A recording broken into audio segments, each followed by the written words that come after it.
Hello, everyone. Welcome to the web seminar, Data Protection in the Cloud, Lessons Learned from 2016, produced by Windows IT Pro and sponsored by Keep It Safe. Please note that this web seminar will be available on demand for 12 months starting tomorrow. You will receive an email when the session is available for review. Also, if you have any questions for our speakers, please feel free to type them into the question box console. At this time, I would like to introduce our speakers. Nick Cavalancia has nearly 20 years of enterprise IT experience, is an accomplished consultant, speaker, trainer, writer, and columnist, and has achieved industry certifications including MCSE, MCT, Master CNE, and Master CNI. He has authored, co-authored, and contributed to more than a dozen books on Microsoft technologies. Nick regularly speaks, writes, and blogs for some of the most recognized tech companies today on a variety of topics. Follow Nick on Twitter at Nick Cavalancia or at TechVangelism. Patrick Rougeau serves as Solutions Engineer and Compliance Officer at Keep It Safe, where he helps IT departments achieve their backup and recovery goals. Patrick's career spans over 10 years in the information technology space. With a background in IT consulting, IT management, and disaster recovery planning, Patrick teaches a global audience how to build proper business continuity plans through webinars, meetups, and blogging. And at this time, I will hand things over to Nick Cavalancia. Thank you very much, Ashley. Welcome, everybody. You know, I think in 2016, it's one of those years and those periods of time, I think, where it wasn't so much that the technology itself changed, as much as it was really that the businesses that are utilizing technology, yourselves included, sort of got wise, if you will, around how they could better use technology for data protection.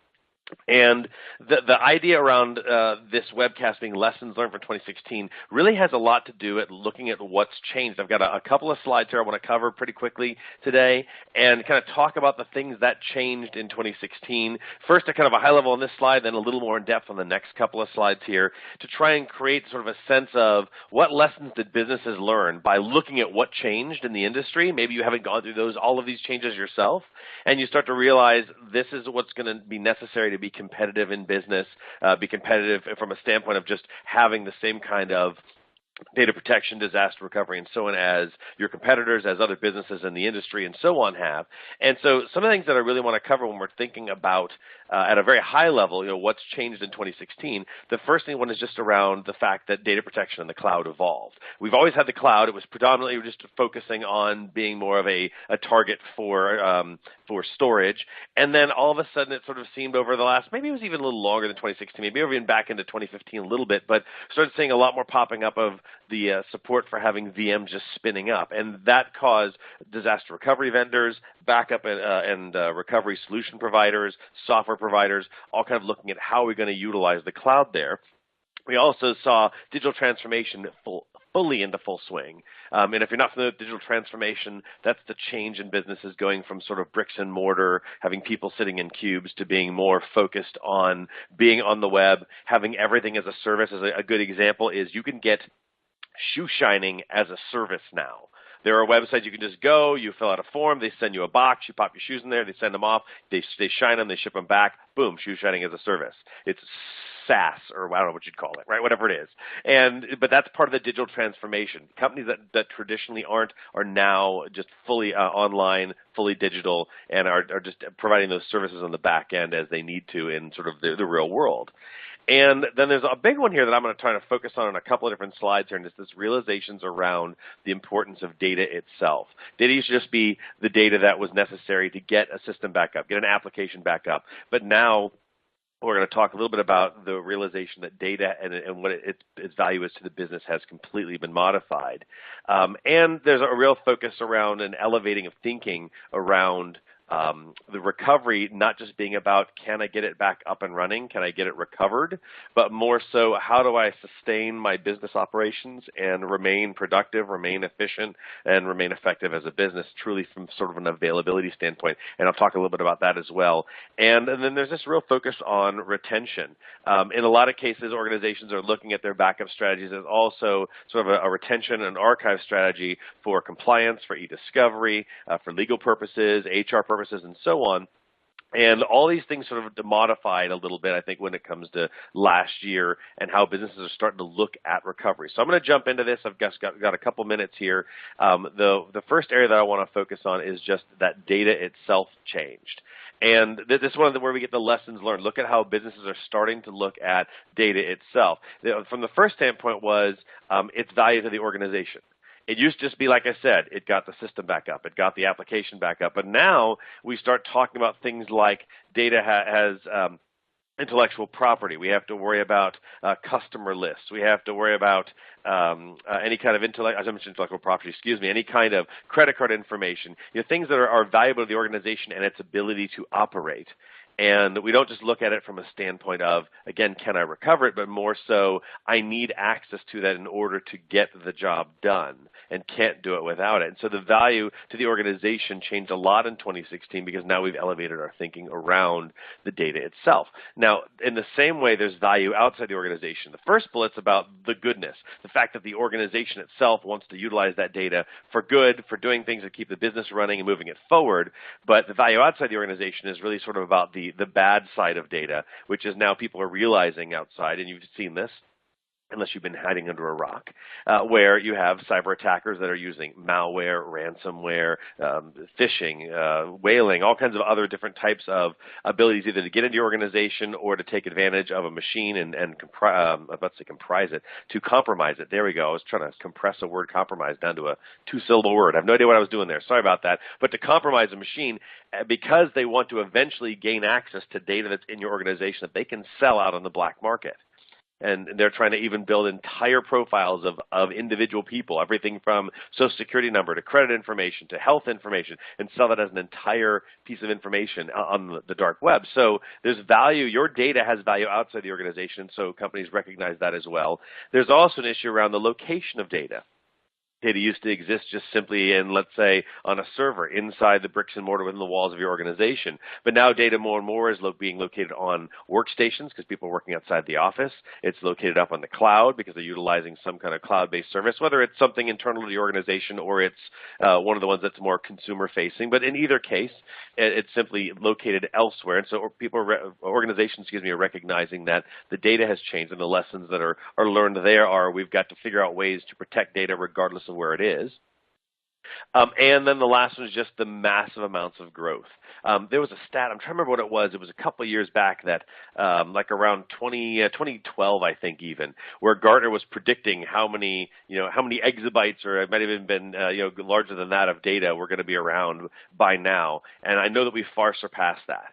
And if you look at your own organization, the amount of data is exponentially growing, and so now you're having to come into a place where you're trying to figure out what is it exactly that I'm trying to recover, what am I trying to not worry about recovering. And so the data itself has changed. The next issue is recovery itself has changed in a lot of ways. And if I can get that slide up here, come on, slide, let's go. I guess I'll push it this way then. Oh, I was pushing the wrong button. There we go. Recovery has changed. I think we can all agree that backup itself, just as in terms of like the old backup, just get these files and back them up and be able to restore those files, that concept from kind of legacy backup is dead. It's gone. That's not what people are interested in doing, just recovering files, unless maybe you're at home and you're worried about some files in a folder on your laptop or your desktop machine at home.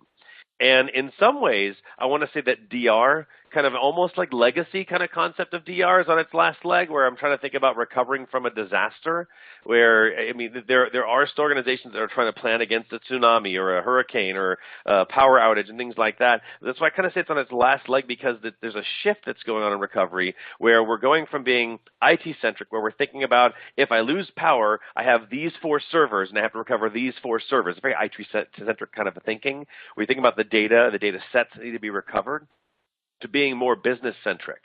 How does the business stay operational in a power outage? And so that's why I think of DR sort of on, I didn't use the word legacy because it's not quite dead yet, and it's not quite that old either, but it's sort of on its last limbs there, where it's not really being sustained, because now we're switching to more of a business-centric model, where the focus goes from we need to recover things to really we just never be down ever. And that's not even like saying 5 nines of availability. It's not even that. This is more of literally never be down, or how do I maintain operational ability with my organization. And so recovery itself has changed in 2016. And the lesson sort of learned here is the recovery strategy has got to, it's really focusing on that third bullet. It's got to shift from being IT-centric to business-centric. And you have to look at the data, going back to the last slide, the lessons learned there are, you have to look at the data for the value that it has both in the organization, outside the organization, where is it, and try to come up with a solution around all of those changes. Now, I've got one more slide here because I've got just a couple of minutes, and then we're going to see a bit of content from Patrick from Keep It Safe here. The other one here is that disaster recovery as a service has changed. And this is actually kind of important. This is one of those positive things. I think the other two slides are more about, hey, things are changing and you're going to have to modify everything. And it's sort of it's not bad, but it's not exactly good stuff because it's more work for you. But in this case, I think with DRaaS changing, where we have disaster recovery as a service, augmenting what its capabilities are is actually a good thing. Of course, it has gone from being optional to something that's just sort of required. If you're any kind of business that's worried about having any kind of availability or recoverability with a very short sort of RTOs and RPOs, that sort of thing, even maximum tolerable period of disruption, the MTPODs, those have to be extremely low. And the focus has gone from DRaaS being just about recovery, where it's simply, hey, I can get your systems back up and running in the cloud. Yeah, you can connect to those, and that's great. It's more about operational efficiency. Can I do it in a way where maybe the systems are lying in wait and the actual recovery is nothing more than a quick failover with a networking a routing change of some kind, a VPN that switches over, something like that, and then suddenly you have operational efficiency. People keep working. And that's where DRaaS has really improved over the last year. And the term of on-premises has really kind of changed where DRaaS would be on-premises to something that I'm calling, and I don't think I've heard this term before, so if you hear anybody else using it, you heard it here first, folks. I'm coining it. I'm putting a little trademark next to it or whatever, but what I'm calling cloud permanence, meaning you were on-premises and DRaaS used to be, hey, we'll stick it in the cloud, but eventually we'll throw everything back down to on-premises when you're done, when the disaster is finished. But really what's happened here instead is it's more of, well, now that you've recovered up to the cloud, why don't you just stay there? And that has a lot of benefits because you're already thinking about, I need multiple data centers, or we want to have a data center that's in the cloud and not on-prem because it's cheaper, faster, more efficient, blah, blah, blah, all those other benefits. And so the concept of DRaaS has gone from one where it's that service you need as like an insurance policy in case something goes wrong to suddenly, you know what, we're a partner with you. If I was a DRaaS partner, which I'm not, but if we'll partner with you and we'll build an environment and then you just stay there. And if something happens in the environment, there's already built-in redundancies and availability factors and so on. So the lessons learned here are to think about how do you change your thinking around DRaaS from the perspective of, is it just a recovery tool when you need it, or is it something more that becomes the way that you just do business, not just recovery, but do business in general? For example, the cloud permanence, you're just keeping it up there in the cloud, and that's now how you operate. And then that changes fundamentally how you worry about backup, how you worry about recovery, how you worry about recoverability when it comes time for if that instance goes down. It's a little different now because you've got a partner who's keeping that running all the time for you. And so I kind of summed up these lessons that have happened through the changes in 2016, and it does require some changes in your thinking about how you're going to approach this. And I can't give you an answer to everybody because everyone's environment's a little different, everyone's budgets are a little different, and so on. But the three things that I think that you have to learn from is when you think about your recoverability and you're thinking about what changed in 2016 and how does that impact your business, you've got to think about the business value of the data if you're not already doing that. If you're still thinking in those terms of, I have data sets and I need to back up and recover them, that's not good enough. You've got to think about the business value. You've got to think about the business value of recovery services. I left a Y off there. Sorry about that. And from that standpoint, it's more about the recovery services, what they provide, how you're going to utilize those, and are you really thinking of it in terms of recovering data sets, or you're thinking about it in terms of recovering the business or keeping the business available. And that's that last one here, is just the business value of availability.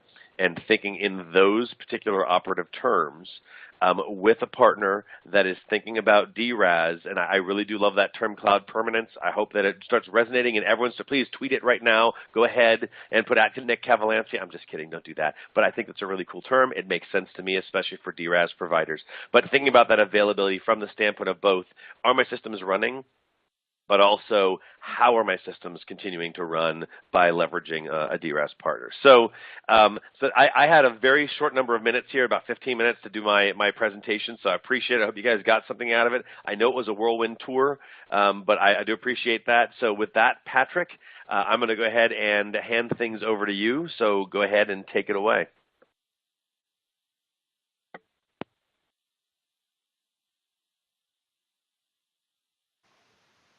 Thanks, Nick. That was a fantastic overview. I just want to welcome everybody one more time to Data Protection in the Cloud, Lessons Learned from 2016. Seems like everybody you ask has a different opinion on 2016 and what the year really was for them. But personally, I can't complain. Got married, I traveled a little bit, not to mention we saw some really awesome advances in the world of cloud security. So I'm really looking forward to sharing some trends with everybody, and hopefully they'll be helpful for your business. So sit back, relax, don't be shy to ask questions. Like everyone mentioned earlier, we love questions, so fire away. All right, so I see a lot of familiar names in my little webinar interface box here. So if you recognize my voice or my name or my shiny bald head from this intro slide, it's great to see you again. Love working with the Windows IT Pro community. And for those who don't know me, my name is Patrick Rougeau. I'm based out of our Keep It Safe New York City office. My background is every single level of IT, really. I was a system admin, an IT consultant, so I worked for a lot of different types of businesses, and I was an IT director for a pharmaceutical company before coming to Keep It Safe 4 years ago and really working as a solutions engineer to make sure that our current customers and our new customers are using different types of backup products correctly for the right recovery point objective and right recovery time objective. Also dabble a little bit in compliance. I am the HIPAA compliance officer for Keep It Safe. And there's a lot of other kind of government and financial compliance I've experience with and help our current customer base kind of navigate those waters. Now, we're going to go through a lot of different things today, but just keep in mind, my job really is just to answer questions and make sure that you're using the right types of backup products like online backup, disaster recovery, and mobile management, and implementing those properly. Let's jump right in. What were the top 4 cloud security trends from 2016? The first trend we'll examine is probably the most obvious. Businesses are continuing to shift more workloads to the cloud. According to Cloud Passage's annual State of the Cloud report, the average business spent 20% more in cloud technologies than in 2016. And I'm sure we'll see that trend to grow.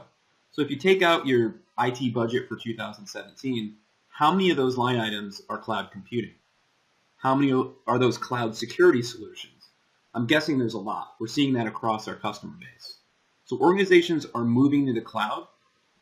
They're going to be faced with different security challenges that cannot be addressed with traditional approaches and legacy security procedures that have kind of been baked in to our organizations. And as cloud technology matures and becomes more of a mainstay in IT departments, we're also seeing a growing number of businesses adopting cloud security solutions. So why are businesses adopting cloud security solutions? And that's the real question. And really, it comes down to the confidence and comfort level with different security solutions. And the one key factor here is trust. Trust is still a key barrier for businesses evaluating different cloud-based security solutions, but we're also seeing reduced concerns about cloud security risks. So it makes sense if you think about it. The majority of traditional security tools haven't been designed for the unique challenges of cloud adoption. So if you look at the same survey from Cloud Passage, this was based on 300,000 members of the information security community on LinkedIn, and it confirms that traditional hardware-based security tools only work somewhat or not at all for over half the security professionals out there. So when your business is using different cloud, options for critical workloads like email, CRM, but 59% of the traditional hardware-based solutions can't support your infrastructure, it's not really a surprise that we're seeing such a rapid growth to cloud-based security solutions. So let's stick with this same question on the next slide. Ease of use. As an IT pro, you wear a lot of different hats. And in my experience, I haven't never come across a single person that all they do is backup all day, every day. They're usually wearing a lot of different hats, or even if their job description is one thing, they're doing other stuff really in the day-to-day, and that's just the reality. So when implementing a cybersecurity solution, it's important to pay attention to complexity and zone in on ease of use. So here's a Gartner study focusing on the backup and recovery part of a business. And while many IT pros are concerned about slow backups, being able to restore, usually the number one concern is complexity to manage their solution. And that's because that really adds to the amount of time. You want to be able to recover data. You want to be able to back up your data in a reasonable backup window, but you want to make sure somebody can keep an eye on everything. And if it's too complex, it can be too difficult to manage day to day. Now I'm focusing on backup and recovery just because that's my everyday job, but it's true across all cybersecurity solutions.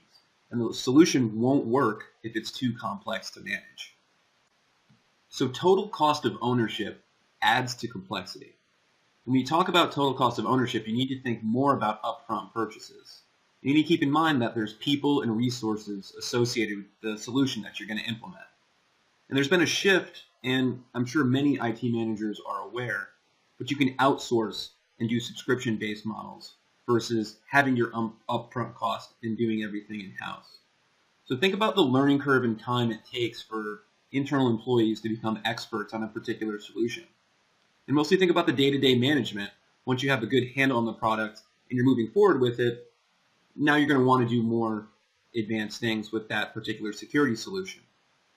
And who's testing and validating that product from a quarterly basis or a yearly basis, maybe when you're doing penetration tests with a security product or kind of reevaluating the actual strength of a particular security program.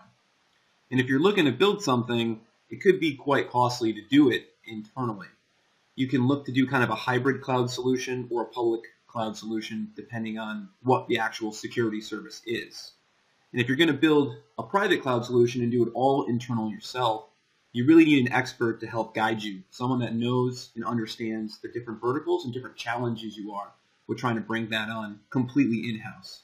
So when you're evaluating different cloud security solutions, you need to factor the total cost of ownership. So our last slide focused on points that you can kind of mull over before you buy a cloud security product or when you're kind of assessing different products.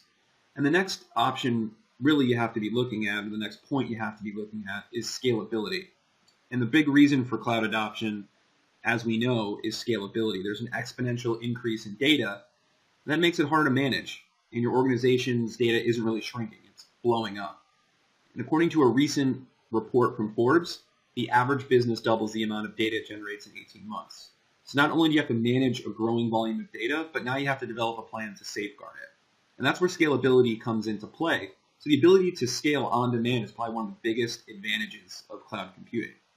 And with cloud-based solutions, you can greatly reduce the risk with rapid data growth because you have that hardware and those resources available. I mean, really, you need a crystal ball sometimes to predict the amount of processing power, the amount of storage that you would need in a quarter, in a year.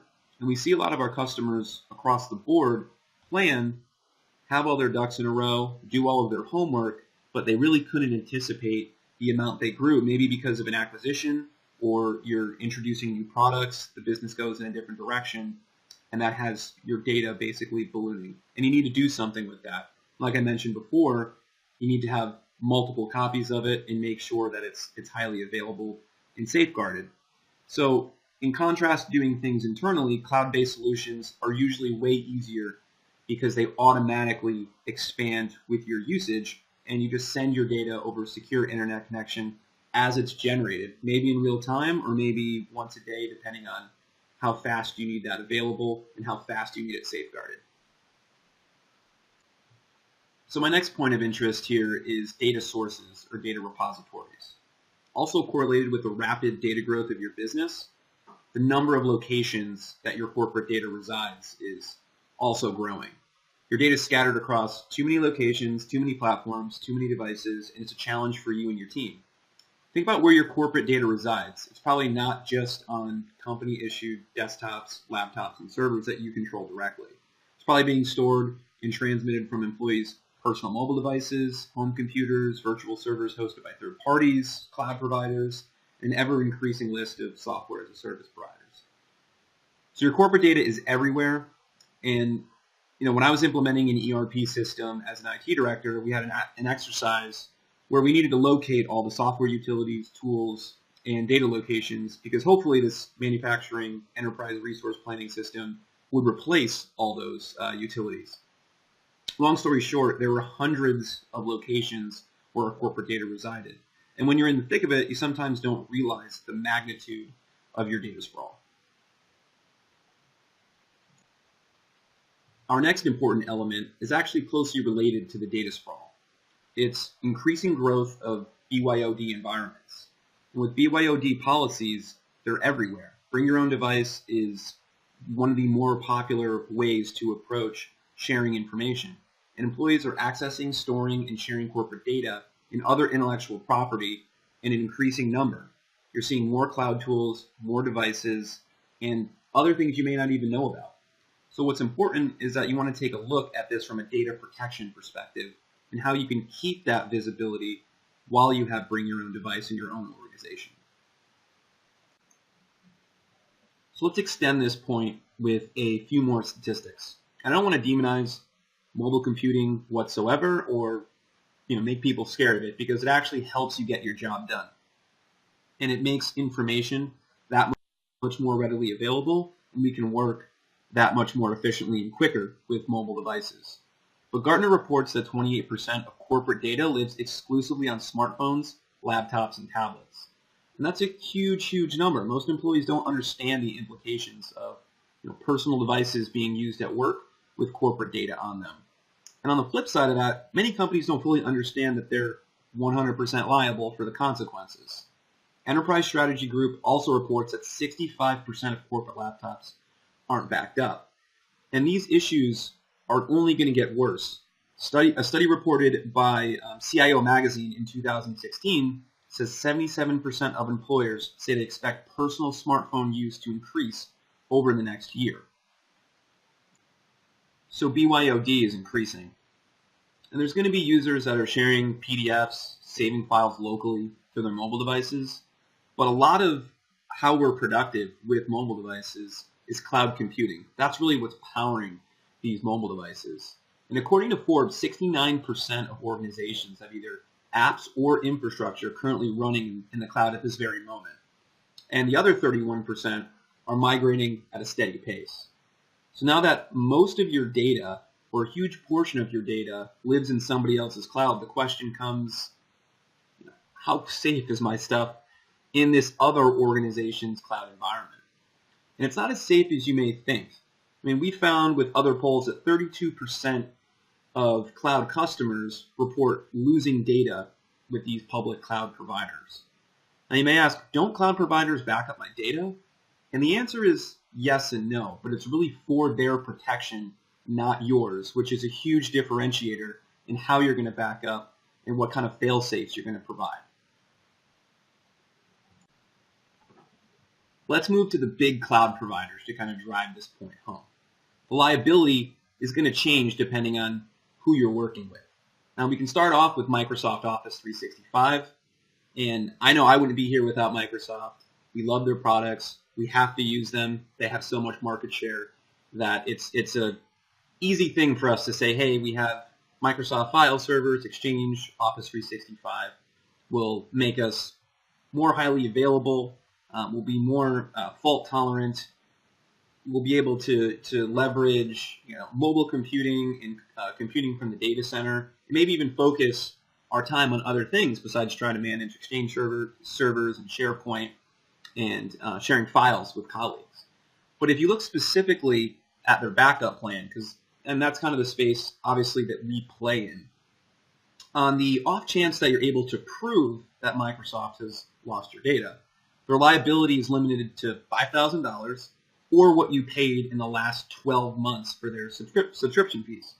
So while damages from a data loss could be truly unlimited to your organization and your brand and your reputation, there's a dollar amount there that it's not really going to resonate with people doing gap analysis or compliance or kind of sizing up Microsoft's liability comparative to litigation and different penalties depending on what vertical and compliance regulations you have to adhere to. The next heavy hitter in the cloud app space is Google. And what happens when Google loses your data? Well, the responsibility is typically on the partner who provided the application from the Google Marketplace. So Google really only takes responsibility for Gmail. And their SLA states, for non-email data recovery solutions, please consult the Google Apps Marketplace, where one of our partners may have a solution suitable for your needs. And the key word is may. And you're going to be relying on some other third-party product to recover your data.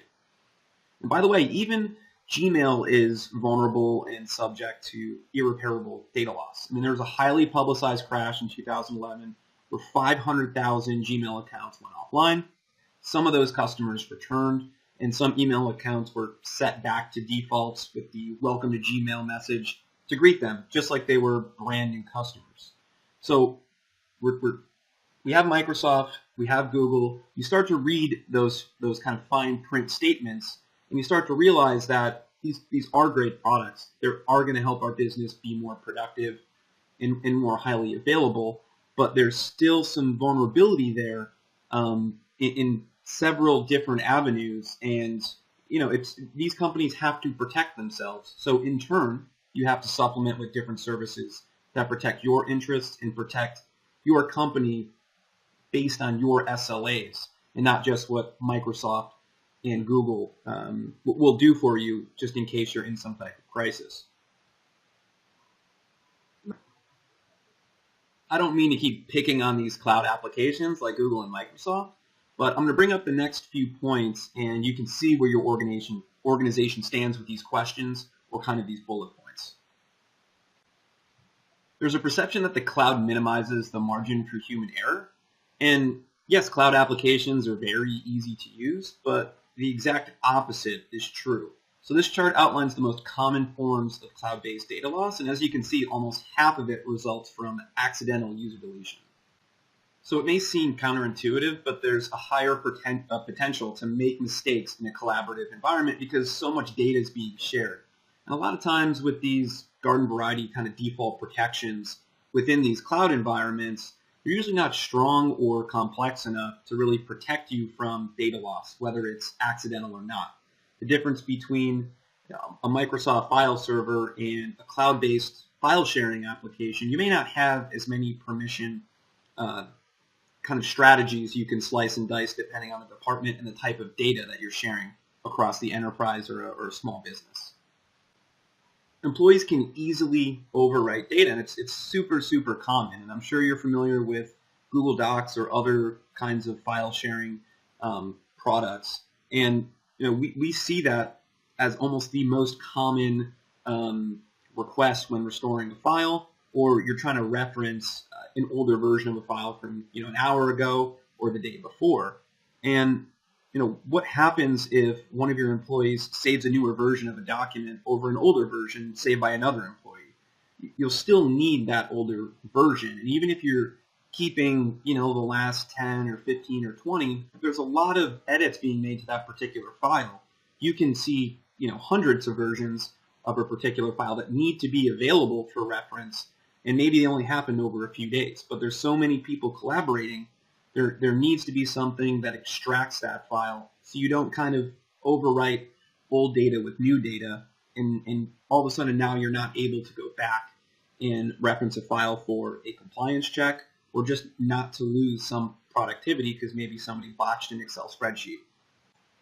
And file sharing, that basically means that every single end user typically has some type of web browser or application on their phone or laptop where they can access this information. And that's really a hacker's dream. With this information being accessible from anywhere with an internet connection, you're completely subject to kind of brute force, password hacks. And secure passwords, obviously important across the board, but when something sits on the internet, you can have different applications that can automatically test the security of everyone's password within the organization. And the intent is obviously to help people share files and work, but it's also a hacker's dream. And what happens if you want to terminate your subscription to a cloud-based application. Now, usually this is something you have to do, maybe you'll plan months or a quarter ahead or a year ahead, depending on what you're looking to do. But if someone leaves the organization or you have to terminate very quickly, how long will that cloud vendor keep your data? Or if someone accidentally stops paying a bill, sometimes the communication between departments and when their applications are no longer going to be available, those wires can get crossed, and all of a sudden your most precious data is no longer available because it wasn't extracted out of the cloud environment before you terminated, or it wasn't being backed up preemptively, or it wasn't transitioned to maybe an on-prem solution. And I think that's kind of something that people overlook. They just assume that financials will always be there, will always pay our bill, will be perfect communication across the board, maybe when we're moving away from a cloud application or transitioning to a different cloud application. And you don't really see too much malicious intent, but you have to protect yourself from a disgruntled employee. And I think that's also another point that people don't really want to talk about because I guess it's a little awkward, but it's one of those things where you're never really sure, when someone's getting terminated or there's just kind of a bad apple in the group. You need to make sure that you can reference those files, keep those files on hold or some type of delete lock if there is litigation.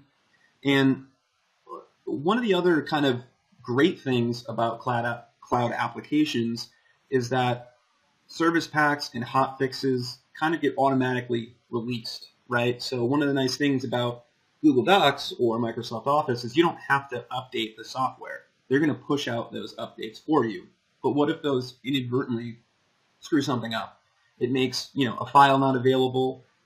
That particular deployment of that service pack creates some type of bug, and you have some sort of synchronization error.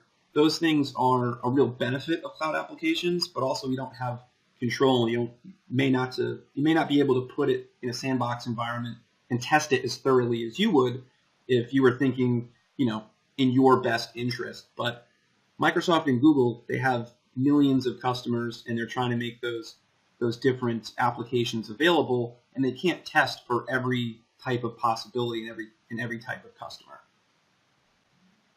Mobile just comes with common challenges to secure your company's data. There's the risk of data breach when employees lose personal devices with corporate data on them.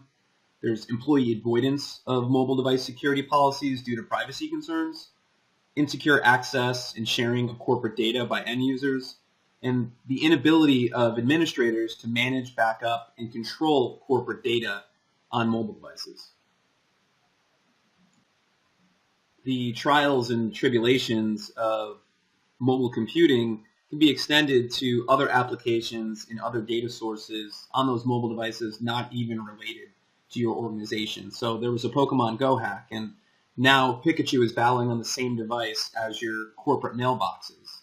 And before I dive in, I just want to make sure that it's clear that Pokemon Go is not a unique BYOD threat. In any app installed on a personal device that's also used for work, there's going to be potential risk. And the more popular the game, the bigger the target. Just like the more popular the operating system, the bigger the target. And when Pokemon Go was released, it gave you complete access to Google accounts on Apple devices. So if that Google ID was company issued, technically it had your files on it. So another common problem that we see for Android devices as well is users have been kind of duped into purchasing and downloading fake applications. So a quick Google search in Google Play, Pokemon Go reveals a slew of titles which most weren't officially released by the company that developed the product. They were just chock full of malware. And I think that from any application that you see, you have to be worried about what people are able to actually install on their device.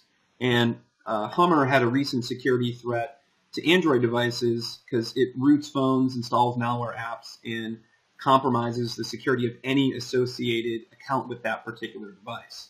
And how does it get installed? It's through fake Google apps that are in the Play Store. And once again, Pokemon Go was highly publicized. It was a bigger threat because there was 21 plus million users, but the problems aren't unique. Any app installed on a company-approved device is vulnerable to malware and can be compromised over an unsecure device or an unsecure Wi-Fi network. So what I've learned in assessing different products is I need a checklist of functionality. And for me, it's encryption, being able to make sure if you're looking at that data from any other kind of device that the important files are encrypted, access control, data loss prevention, audit trails, centralized visibility over dispersed data or that data sprawl with data repositories being all over the place, proactive compliance with privacy regulations. Can you implement some type of blanket policy depending on if it's HIPAA or financial or government regulation and kind of activate the features and different kind of audit requirements that you would need for your particular industry, and also remote wipe capability, to be able to set that device back to factory defaults and wipe all the pertinent data that would be intellectual property or company data from that particular mobile device. Moving to our next trend, it's really about legacy disaster recovery solutions and how they've been able to manage or not manage virtualized disaster recovery as a service. So a lot of IT departments are moving to a virtualized environment, and there's definitely a lot of obvious reasons why you would do that, but some backup products haven't really evolved with the virtualization technology, or it's been an afterthought, and the performance or whatever kind of SLA you're trying to deliver to your particular organization can't be met anymore.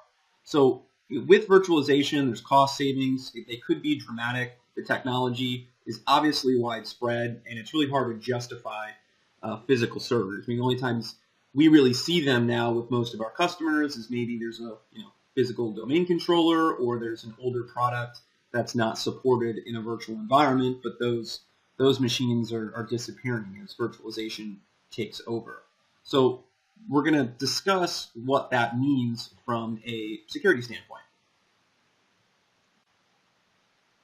Take a look at what other IT departments are achieving or struggling with in regard to their ability to protect VMs and recover what they need within their SLAs. So if you take a look at this 2016 Enterprise Strategy Group survey based on 400 enterprise IT managers, in general, thinking about the VM-based technologies you're using for backup, only 18% are confident in their existing solution. So that's 1 in 6. And in 2017, when most infrastructures, or at least 80% is virtualized, if you're not very confident in your ability to protect and recover VMs, then you really need to be looking at your strategy. So why are people not confident that their VMs aren't secure? What challenges are they coming across? So ESG asks 2 questions. Tell us all the things you're struggling with. Those are the blue lines. And what your number 1 challenge is. And that's the yellow line. Half the organizations overall and 15% overall, they just can't get their data back, which is a huge issue. That may be the biggest story within this. But take a look at the next several. Validating recovery success, troubleshooting backup failures, validating backup success, identifying efficiency, simplifying views. There are a lot of these that just come back to centralized visibility across your organization and ease of use, what ESG calls virtualization savviness. But if you're using legacy software and treating your VMs as if they were regular databases or using guest agents, it's probably not going to work the way you're looking to work and scale, and keeping your VMs secure and safe. So you don't really know when VMs move across one data source to another with high availability, and VMs being able to sit on different hardware across your organization depending on the levels of the virtualization product that you have and the features. And it's not to take anything away from virtualization. It's a wonderful thing. And again, we see that with a huge percentage of companies out there. But there's going to be a lack of confidence if you're using a legacy product, which overall your data is not going to be as secure as it could be, even though you're using this beneficial technology.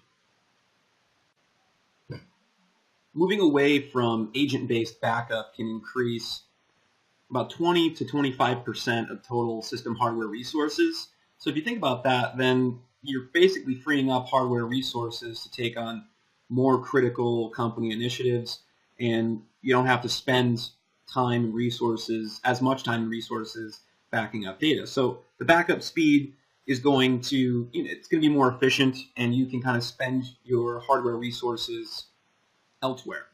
And leveraging virtual machine replication, when you have agentless offsite disaster recovery or just VMDK or Hyper-V level backup, you can reduce that RTO because you're doing close to real-time backups and replication of your most mission-critical systems. So this is going to increase the recovery time just in case of there being some type of data loss, and having a virtual environment that's using agentless-based disaster recovery or backup is going to increase the amount of resources that are available, but also help you fail over and fail back very quickly. And the best part, as we see as this technology progresses, you still can extract a single database or a single file for those more common types of restores. But the kind of flexibility of the product, but not having to manage agents on your target machines, can really be a win-win in different kind of aspects of securing your data and making sure it's replicated and highly available, just in case some type of crisis hits the organization, or even if there's just a single server failure. For a final trend, there's an increased demand for compliance and long-term storage, and this can get a little confusing sometimes. There can be scope creep in the sense of your scope starts out as trying to back things up for long-term compliance, and you end up using maybe a disaster recovery product or a virtual level machine backup product for long-term compliance, and you can do that. And we usually have kind of a two-pronged approach. Sometimes we implement online backup for long-term compliance. Sometimes we can get away with using something that's typically used for disaster recovery, but it'll fulfill those particular requirements. Now, what's really important is long-term compliance is completely up to the compliance officer and the people that make the decisions for the organization. So backup companies can't really tell you exactly what to do. One, they're not going to know everything about the regulation. They may have a lot of experience with it, but really the employees have to be making the decision and saying, hey, can you translate this to a backup product, because this is what we're currently dealing with. And I work here in New York City. I work a lot with financial and healthcare and government, and they all have different interpretations of what the rules are for maintaining data. Now, we have certain companies that are looking to keep every single end-of-day version for years, sometimes 7, 10, or just kind of an infinite amount of versions that they need to keep, end-of-day versions. And we have some customers that are looking to back up every 15 minutes, but maybe that's truly just the disaster recovery portion, and they're doing online backup for long-term compliance. Now, long-term compliance can kind of also tackle any kind of litigation, ransomware, or malware attack, because you're keeping, we'll just say, every single end of day, maybe weekly, monthly, yearly copies of your data. And at the same time, while you're complying with that regulation, you're also protecting yourself against people accidentally deleting files, maliciously deleting files, a ransomware attack that may potentially encrypt all of your data and not make it accessible. So real-time replication for DR is great to recover a server or kind of a group of application servers. But what's important is that long-term compliance is going to secure your data in other kinds of ways.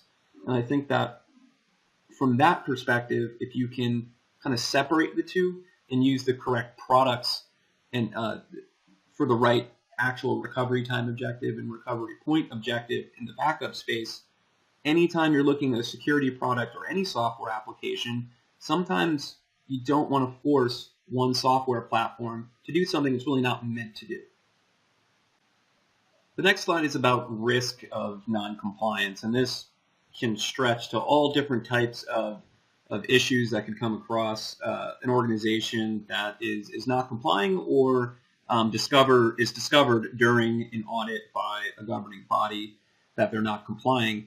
And I'm most familiar with HIPAA and FINRA, and I've seen in the news financial organizations and healthcare organizations find thousands of dollars up to millions of dollars. And you can see this in the language that's used to kind of warn financial institutions and healthcare institutions. It's non-compliance is something that can easily be taken care of if it's budgeted out and it's maintained and installed properly. But I mean, we saw Scottrade fined by FINRA $2.6 million for failure to keep electronic records. And there's a lot of different companies out there that are focused specifically on your industry and will sign the agreements and everything for that particular industry, whether it's financial, healthcare, whatever kind of compliance concerns you have. Usually you're going to see the data center certifications, you're going to see agreements and contracts that are tailored to what you're looking to protect your organization from, whether that's FINRA or HIPAA, whoever may be coming down on you from a legal standpoint. Sorry, I just had to take a quick breath there. But sometimes things aren't quantifiable. You can definitely get fined for not securing your data properly with encryption or backup, or really understanding where the different data repositories are and if they've been compromised. You have to think about your reputation, and sometimes that's irreparable, or it's going to affect you for the next quarter or years. A lot of these compliance nightmares or fines, they usually have to hit the media in some capacity. And anytime someone like me or there's a security expert talking about vulnerabilities out there, they're bringing up these brand names, the risks that came out, the fines that came out. And the reason why this stuff is in the media in the first place is because a lot of times when you get fined, you have to let a certain amount of people know about it. And that specifically happens in HIPAA compliance, where depending on how bad the actual issue was that the regulator came across, or you're in court and there was some type of breach, there's fines, there's remediation plans that you have to implement. But then you also have to kind of release this information publicly through certain media sources. So this stuff can really live forever, and your brand identity, and your reputation across different verticals can be completely ruined. And I think that's one of the biggest risks of non-compliance. They're not going to hit you in the pocket, but they're also maybe going to make it impossible for you to do business under that particular brand in the future. One of the last thoughts I'd like to leave everyone with is that cloud backup and cloud providers, they have to comply with data regulators as well. So there's that kind of vetting process. Maybe you're giving out due diligence questionnaires to the different companies that you're looking to work with, whether that's on your internal network or trying to vet out some type of cloud provider. But as compliance has kind of moved forward and it's become more sophisticated in kind of the understanding of where data resides, what technologies exist out there, the legal stuff takes time to catch up with the technology. But one thing that's important is that most, if not all cloud providers and security companies, they want to provide a great service for their end customer. Some of them unintentionally can make your data more vulnerable, or they just may not have a lot of experience with that particular type of regulation.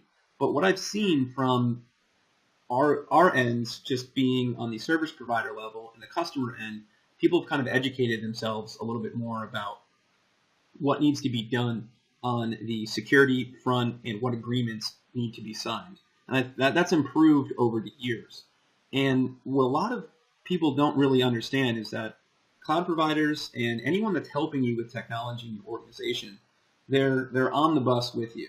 We're just as liable for the data now as you were. There used to be a time in cloud computing where the cloud provider can actually kind of brush off some of the responsibility. They didn't need to have the same data center security certifications. They didn't need to understand certain types of policy, and they didn't need to sign certain agreements. And that's kind of shifted saying, hey, we're all responsible. We have maybe identifiable information. If somebody's breaking the law within an organization, there really needs to be a designated third party to protect a financial firm or medical facility from themselves with accidental and kind of negligent mistakes. But also if there's some compliance concern where we won't maybe go directly to the medical facility or the financial firm. We'll go to the designated third party, which is the cloud provider.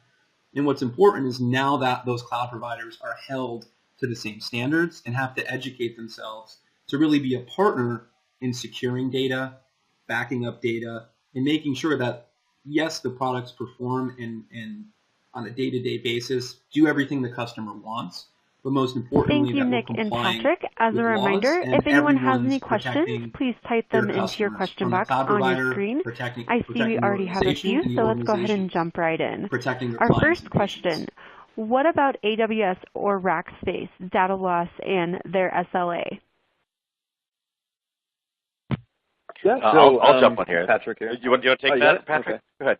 You go ahead. You take that one first. I'll jump in after you. I'll take a swing, and then if you need some backup, sure. let's go for it. So on the AWS and Rackspace side, there has been reported data loss from those two companies, but just like maybe gone over it a bunch of times at this point, it's really just understanding if there's malicious intent to remove data or a requirement from a regulation to keep data for a long period of time. You really want to ask the questions, how do these companies protect you from that? So, if there is a ransomware attack, if you delete data purposefully as a system admin or as a user within the cloud environment, how are those companies protecting your data? And what if their SLAs change over time? So I haven't dug too much into the AWS and Rackspace SLAs, but from my perspective, how can a select intellectual property or most important data within the cloud provider be kind of protected with another layer? Or, if you're not sure where the intellectual property is or the really important data, can you just back up the entire environment and replicate that on a weekly or monthly basis in kind of like a delete lock or worm media format? And if Nick, do you have anything to add to that? You can go for it. No, actually, you did just a fine job on your own. You hit all the high points. Thanks a lot. Made me look good. Yeah, next time. Yeah. All right, great, guys. Next question. How can you verify your recovery efforts? I'll start this one, Patrick, since you took the last one, but I'll make it brief because I know you've got some stuff that's probably specific to your solution offering as well. I think there's a couple ways. The first part, of course, is testing. If your plan is only as good as how often you test it, so I think that's something you've got to be thinking about. Actively testing your recovery, and that's where the idea of having disaster recovery as a service and thinking about that cloud permanence and thinking about having an environment up in the cloud that it represents your entire environment, or at least a subset of it, and those backups are recovered immediately, and you're able to test those in almost a virtual lab environment, if you will, and then they're lying in wait when you need them. In some ways, that's going, of course, to one end of the spectrum, but I think in either way, it all comes down to one simple word, and that is test. And that's sort of my 2 cents. Patrick, is something different, perhaps? Yeah, and I'd kind of echo the same thing. Disaster recovery tests of just the technology, tabletop events for true business continuity, where you bring the organization through an actual crisis. And really, some of this is going to be manual, but there's a lot of backup technologies out there that will at least test corruption and can do kind of automated test restores of files at a block level, but also maybe do mountability checks of like your Exchange databases or your SQL databases. So on top of being able to test yourself and test often with your most mission critical systems and applications, you can automate at least some testing, because it's impossible for one system admin or even an entire IT department or consulting firm to test every single file and every single version that's existed over years. And you can automate that to kind of help you sleep at night. All right, great. Well, unfortunately, we have run out of time. Thank you to Nick and Patrick for your presentations. For more information on today's topic, please go to keepitsafe.com. Just a reminder, this seminar will be available on demand starting tomorrow, so feel free to come back and review. And thank you for attending, and have a great day.